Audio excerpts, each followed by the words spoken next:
Okay, today we're going to look at Socrative.com. You can access this by going to www.socrative.com and clicking Teacher.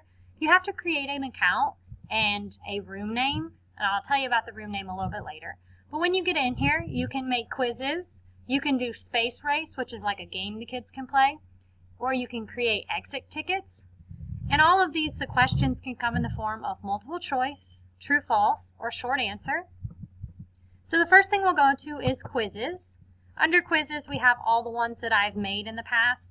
I've used this for quite a few years, so you'll see there's a lot of different quizzes.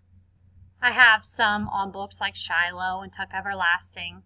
So you can copy the quiz, you can download it, you can share it. If you go back up, we have rooms. This is the room that I've created, and then you can have different rooms underneath it, like if you have period 1 or period 2, and you can have multiple quizzes going on at once. Next we have reports. These are all the different quizzes that the kids have actually taken. So if I click on one, I can get a report, I can view a chart, or I can go back to the launch screen.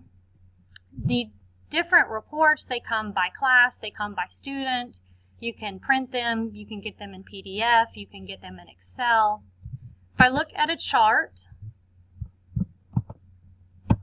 click Show Names, I click Showed Answers. So these are multiple choice questions that the students did. If they got it correct, it's in green. If they got it wrong, it's in red. And you can see the percentage of kids that got it right each time.